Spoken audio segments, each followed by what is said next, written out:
Hello friends, तो कैसे हैं आप सब। स्वागत है आपका मेरे चैनल स्टडी वेलफेयर पर। आज हम टॉपिक पढ़ेंगे राष्ट्रीय आय। तो हमने सबसे पहले फ्रेमिंग कर ली है, उस फ्रेमिंग पर एक बार नज़र डालेंगे कि इसके अंतर्गत हमें क्या क्या पढ़ना है। तो सबसे पहले हम देखेंगे अवधारणा, दूसरे पर राष्ट्रीय आय का महत्व, तीसरा राष्ट्रीय आय को प्रभावित करने वाले कारक, चौथा राष्ट्रीय आय से जुड़ी हुई कुछ शब्दावलियाँ, पांचवा विभिन्न अवधारणाएं जैसे GDP, GNP, NNP, NNP for factor cost, इन सबको पढ़ेंगे। उसके आगे राष्ट्रीय आय की गणना की विधियां देखेंगे, कुछ सीमाएं उसकी देखेंगे, क्या क्या सीमाएं हैं, और राष्ट्रीय आय किस तरीके से आर्थिक समृद्धि दर और आर्थिक विकास को प्रभावित करती है, यह भी जानेंगे। तो आज हम सिर्फ विभिन्न अवधारणाओं तक पढ़ेंगे, गणना की विधियां, सीमाएं और किस प्रकार से वह प्रभावित करती है आर्थिक समृद्धि दर को और आर्थिक विकास को, यह सब हम नेक्स्ट वीडियो में देखेंगे। तो इससे पहले हम जान लेंगे क्या होते हैं वित्त वर्ष, क्योंकि यह सारी गणना एक वित्त वर्ष में की जानी है। तो उससे पहले हम जानना होगा क्या किसे कहते हैं वित्त वर्ष। तो 1 अप्रैल से 31 मार्च यह एक निश्चित अवधि होती है जिसे हम सरकार का वित्त वर्ष करते हैं।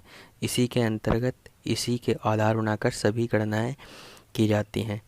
तो अब हम जानेंगे अवधारणा के तहत राष्ट्रीय आय। तो क्या होती है राष्ट्रीय आय। किसी किसी भी देश की अर्थव्यवस्था में एक वित्त वर्ष, एक मतलब निश्चित अवधि के अंदर देश के निवासियों द्वारा अर्जित आय का वह कारक, आय का वह हिस्सा, इसका पूरा योग, जो भी कारक आय होती, कारक आय के अंतर्गत संसाधन शामिल होते हैं। जैसे 4 प्रकार के संसाधन हमें बताए गए थे: भूमि, श्रम, पूंजी, निवेश। निवेश मतलब उद्यमशीलता। तो इन्हीं संसाधनों के तहत जो भी आय अर्जित की गई उसे राष्ट्रीय आय कहते हैं। तो एक बार हम पूरा डिफिनेशन के साथ देखेंगे। किसी देश की अर्थव्यवस्था में एक वित्त वर्ष की अवधि के दौरान देश के निवासियों के द्वारा अर्जित आय का कारक आय योग राष्ट्रीय आय कहलाता है। ये होती है राष्ट्रीय आय। तो राष्ट्रीय आय मतलब एक वित्तीय वर्ष में उत्पादित वस्तुओं और सेवाओं का मौद्रिक मूल्य होता है, जिसकी गणना सीएसओ केंद्रीय सांख्यिकी कार्यालय के द्वारा की जाती है। तो अब हम देखेंगे राष्ट्रीय आय या आर्थिक समृद्धि दर को प्रभावित करने वाले कौन कौन से कारक हैं। तो इसमें बहुत से कारक हैं। तो इसके लिए हम नेक्स्ट पेज पर आएंगे, उस पर हमने ढेर सारे कारक लिख रखे हैं। तो अब हम देखें इसको, समृद्धि दर और राष्ट्रीय आय को प्रभावित करने वाले कौन कौन से कारक हैं। तो पहला बचत दर, फिर निवेश दर, प्राकृतिक संसाधनों की मात्रा। तो हमने संसाधन पहले से पढ़ रखे थे, भूमि, श्रम, पूंजी, निवेश, 4 प्रकार के संसाधन होते हैं। श्रम की कार्यकुशलता, यह एक संसाधन के अंतर्गत ही एक संसाधन का हिस्सा है। उद्यमशीलता, यह भी एक संसाधन का हिस्सा है। तकनीकी प्रगति, यह भी एक संसाधन के तहत ही आ जाती है। व्यापार सुगमता, जो एक आधारभूत संरचना इन सब के तहत होगी। संसाधनों की गतिशीलता, राजनीतिक स्थिति, राजनीतिक स्थितियाँ अच्छी हों, सुगम हो, ज़्यादा उठा पटक ना हो। पूंजी निर्माण की दर, पूंजी उत्पाद अनुपात, COR, मानव पूंजी निर्माण, वित्तीय साक्षरता और वित्तीय समावेशन। तो अब इसके साथ हम कुछ शब्दावलियों पर नज़र डालेंगे। तो देखते हैं कौन कौन सी शब्दावलियाँ किस किस तरीके से हैं। तो सबसे पहले हम देखेंगे आर्थिक समृद्धि। तो क्या होती है आर्थिक समृद्धि।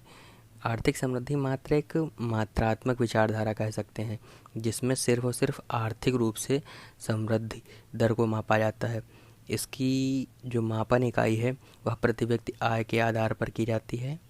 आर्थिक समृद्धि के लिए उत्पादन में वृद्धि आवश्यक है। तो अब इसके साथ हम देख लेंगे आर्थिक विकास। तो आर्थिक विकास में पैसा मतलब यह एक मात्रात्मक परिवर्तन के साथ में गुणात्मक परिवर्तन भी व्यक्त करता है। इसमें पैसे के साथ में जीवन स्तर, आर्थिक स्तर के साथ में जीवन स्तर भी शामिल होता है। तो आर्थिक विकास की गणना जीवन स्तर में सुधार के द्वारा किया जाता है। मतलब प्रति व्यक्ति आय में वृद्धि के साथ साथ जीवन स्तर में संरचनात्मक परिवर्तन आर्थिक विकास को इंगित करता है या बताता है। तो यह एक दीर्घकालीन और सतत प्रक्रिया होती है। आर्थिक विकास के लिए गरीबी, बेरोजगारी, भूखमरी, कुपोषण, इन सब में कमी करना आवश्यक होता है। तो यह एक मूल अंतर होता है आर्थिक समृद्धि और आर्थिक विकास में। आर्थिक समृद्धि में सिर्फ आर्थिक आर्थिक समृद्धि आती है, मतलब उत्पादन में सिर्फ वृद्धि होती है, और आर्थिक विकास के अंतर्गत जीवन स्तर भी सुधरता है। तो अब हम दूसरा देखेंगे कारक आय। तो कारक आय यह उत्पादन कारकों से प्राप्त आय का योग है। मतलब उत्पादन कारक 4 प्रकार के होते हैं: भूमि, श्रम, पूंजी और निवेश, या भूमि, श्रम, पूंजी और उद्यमशीलता। इन्हीं से प्राप्त जो आय का योग है उसे कारक आय कहते हैं। कारक आय में हस्तांतरण आय शामिल नहीं होती है। राष्ट्रीय आय की गणना कारक आय के आधार पर ही की जाती है। तो हम देखेंगे अब हस्तांतरण आय क्या होती है। हस्तांतरण आय मतलब एक पक्षीय भुगतान, किसी वस्तु या सेवा के उत्पादन का परिणाम नहीं होता है। जैसे बेरोजगारी भत्ता, विधवा पेंशन, छात्रवृत्ति, या हम लोग दिल्ली में रह के कुछ पैसा खर्च कर रहे हैं तो हमारे द्वारा जो पैसा खर्च किया जाएगा वो हस्तांतरण आय होगी, क्योंकि हमने खुद से नहीं कमाया हुआ है। तो अब हम देखेंगे पेज नंबर 3 पर। तो इससे पहले कुछ अलग से जान लेंगे कि राष्ट्रीय आय की जो गणना है वह कारक आय के आधार पर की जाती है, क्योंकि कारक आय में सिर्फ और सिर्फ अंतिम वस्तुओं का मौद्रिक मूल्य शामिल किया जाता है, जिससे मध्यवर्ती वस्तुएं शामिल नहीं होती हैं, जिसका यूज़ करने का सिर्फ एक ही उद्देश्य होता है कि मापन में दोहराव की समस्या ना उत्पन्न हो। तो अब हम देख लेंगे कि किसे कहते हैं घरेलू सीमा। तो सामान्यतः घरेलू सीमा का जो अर्थ होता है देश की राजनीतिक सीमाओं के अंदर भूभाग से होता है, परंतु अर्थशास्त्र में जो घरेलू सीमा है उसका थोड़ा और व्यापक रूप दिखाया गया है। तो क्या है, तो राजनीतिक सीमाओं का भूभाग प्लस या फिर देश की सामुद्रिक सीमा, जब दोनों शामिल होते हैं उसे घरेलू सीमा कहते हैं। और साथ ही विदेशों में स्थित दूतावास मतलब एम्बेसीज, सैनिक प्रतिष्ठान, यह सब भी घरेलू सीमा के अंतर्गत आते हैं, फिर वह चाहे जिस भी देश में क्यों ना हो। घरेलू सीमा का अर्थ घरेलू आय को सृजित करने वाले परिचालन क्षेत्र से होता है, जिसमें एक देश में लोग वस्तुएं और सेवाएं प्राप्त करने के लिए कार्य करते हैं। समझ गए आप। मतलब घरेलू सीमा मतलब राजनीतिक सीमा और सामुद्रिक सीमा के साथ साथ विदेशी क्षेत्रों में स्थित दूतावास, सैनिक प्रतिष्ठान में जो भी लोग कार्य करते हैं और उससे घरेलू आय होती है, उसे घरेलू आय भी कहते हैं। अब देखेंगे सामान्य निवासी। तो सामान्य निवासी क्या होता है। सामान्य यह एक देश का वह व्यक्ति होता है जो साधारण मतलब आर्थिक रुचि के लिए किसी भी देश में निवास करता है, उससे संबंधित रहता है। तो एक देश में एक वर्ष में या उससे अधिक अवधि के लिए जो निवास करता है, एक वर्ष या उससे अधिक के लिए जो निवास करने वाला व्यक्ति है वह उस देश का सामान्य निवासी कहलाता है। सामान्य निवासी व्यक्ति अथवा संस्था दोनों हो सकते हैं। यह आवश्यक नहीं कि सामान्य निवासी उसी देश का नागरिक भी हो, वह किसी अन्य देश का भी नागरिक हो सकता है। तो कौन कौन सी बातें से सामान्य निवासी नहीं माना जाएगा, जैसे विदेशी पदाधिकारी, कूटनीतिक, विदेशी सशस्त्र सेना के सदस्य जो हमारे देश में पदासीन हैं वो सामान्य निवासी नहीं है। भारत में स्थित अंतर्राष्ट्रीय संगठनों में कार्य करने वाले विदेशी नागरिक, खेल, चिकित्सा, पर्यटन, इन सब से संबंधित व्यक्ति वह सामान्य निवासी नहीं माने जाएंगे। उनको एक प्रॉपर देश की नागरिकता प्राप्त रहेगी, वह उस देश के नागरिक रहेंगे जिस देश में निवास से संबंधित निवासी हैं वो। तो अब उसके बाद हम देखेंगे घरेलू आय। तो क्या होती है घरेलू आय। घरेलू आय मतलब घरेलू सीमा में अर्जित कारक आय। अब घरेलू सीमा तो हमने पहले पढ़ रखी है कि घरेलू सीमा के अंतर्गत हमारे राजनीतिक भूभाग प्लस सामुद्रिक सीमा प्लस दूतावास प्लस सैनिक प्रतिष्ठान आते हैं। तो ये सब घरेलू सीमा, इन सब के अंदर जो अर्जित कारक आय है उसे घरेलू सीमा कहते हैं, घरेलू सीमा की आय कहते हैं। तो घरेलू सीमा में कुछ आय कुछ ऐसे व्यक्तियों द्वारा अर्जित की जाती है जो उसमें शामिल नहीं होती है या होती है। तो घरेलू सीमा में निवासी जो उस देश के निवासी हैं और उस देश के निवासी नहीं हैं, जो बाहर से आए हुए हैं, उनकी आय भी शामिल की जाती है। लेकिन जो देश से बाहर रह के जो उस देश के निवासी हैं फिर भी दूसरे देश में रह कर आय अर्जित कर रहे हैं, वह देश उस व्यक्ति की आय इसमें शामिल नहीं होती, क्योंकि वह घरेलू सीमा से बाहर की गई अर्जित आय होती है। तो अब देखेंगे हम लोग राष्ट्रीय आय। तो राष्ट्रीय आय में थोड़ा सा इससे डिफरेंट है कि उसमें निवासी और प्रवासी भारत शामिल होते हैं, इसमें घरेलू सीमा में अर्जित कारक आय शामिल होती है। मतलब गैर निवासियों द्वारा अर्जित आय शामिल नहीं होती है। निवासियों द्वारा शेष विश्व में जो अर्जित कारक आय होती है वह शामिल होती है। तो राष्ट्रीय आय एक तरीके से कह सकते हैं कि घरेलू आय में प्राप्त आय प्लस विदेशों से प्राप्त शुद्ध आय। तो विदेशों से प्राप्त शुद्ध आय का मतलब जो हमारे वहाँ विदेश में से रह रहे लोग हैं और जो हमारे वहाँ के विदेश में रह रहे लोग हैं, जब इन दोनों को माइनस कर देंगे, जो बचेगा वह हमारी शुद्ध प्राप्त आय होगी। तो हम देखेंगे साधन लागत क्या होती है। साधन लागत, तो साधन लागत किसी भी वस्तु या सेवा के जो उत्पादन की होती है उसे हम कहते हैं साधन लागत। जिसमें उत्पादन में जो भी लागत लगती है वस्तु या सेवा की, उसे हम कहते हैं साधन लागत। तो अब हम देखेंगे बाजार मूल्य क्या होते हैं। तो जो किसी भी वस्तु या सेवा को जिस बाजार मूल्य पर अप्रत्यक्ष कर शामिल नहीं करके बेचा जाता है उसे हम साधन लागत बोलते हैं।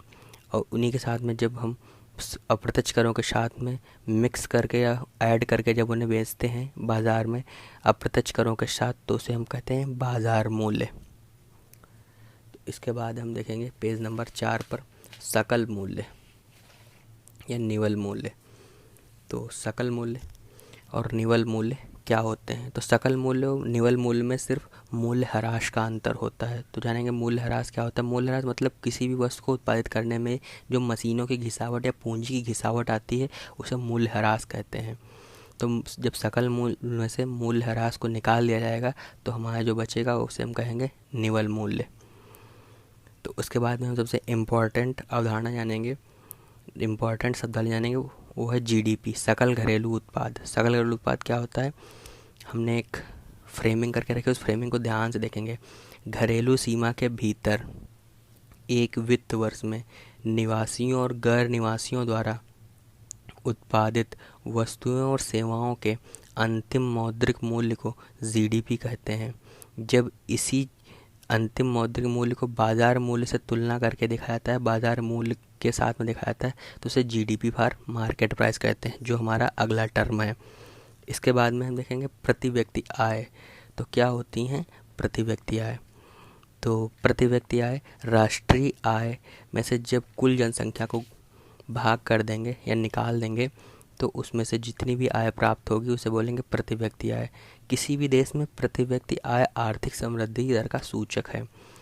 कह सकते हैं कि अल्पविकसित और विकासशील देशों में आर्थिक समृद्धि दर कम होने का कारण जनसंख्या वृद्धि भी है। तो हम कह सकते हैं कि आर्थिक समृद्धि दर को बढ़ाने के लिए जनसंख्या वृद्धि भी नियंत्रण आवश्यक है। तो ऐसे ही राष्ट्रीय आय में विभिन्न प्रकार के मद शामिल किए गए हैं, जैसे हस्तांतरण आय, उपभोग के लिए किया गया उत्पादन, पुरानी वस्तुओं का क्रय विक्रय, शेयर या अंश पत्र का क्रय विक्रय, विशुद्ध रूप से किया गया वित्तीय लेन देन। तो ये सब प्रकार के जितने भी मद हैं या फिर स्टेप्स हैं, ये सारे स्टेप्स प्रति व्यक्ति आय में शामिल किए गए, राष्ट्रीय आय में शामिल नहीं होते हैं। तो क्योंकि इनसे दोहराव की समस्या उत्पन्न होती है। हस्तांतरण आय, कोई कमा चुका है, कोई खर्च कर रहा है, उसे दोहराव की समस्या। उपभोग के लिए किया गया उत्पादन, जो स्वयं के उपभोग के लिए किया गया उत्पादन, खुद के उपभोग के लिए उत्पादन कर रहे हैं, तो यह भी दोहराव की समस्या उत्पन्न कर सकता है। पुरानी वस्तुओं का क्रय विक्रय, इससे पहले वह मौद्रिक मूल्य में आ चुकी हैं, इससे उनके दोहराव की समस्या। शेयर या अंश पत्र जो एक बार जारी हो चुका, उसका क्रय विक्रय से दोहराव की समस्या। तो ऐसे ही ये सब दोहराव की समस्या उत्पन्न करते हैं, इसलिए इनको राष्ट्रीय आय में शामिल नहीं किया जाता है। तो अगले वीडियो में हम लोग राष्ट्रीय आय की गणना की विधियाँ और उसका आर्थिक समृद्धि एवं आर्थिक विकास पर प्रभाव देखेंगे, साथ में उसकी सीमाएं देखेंगे। तब तक के लिए धन्यवाद। Stay home. Thank you.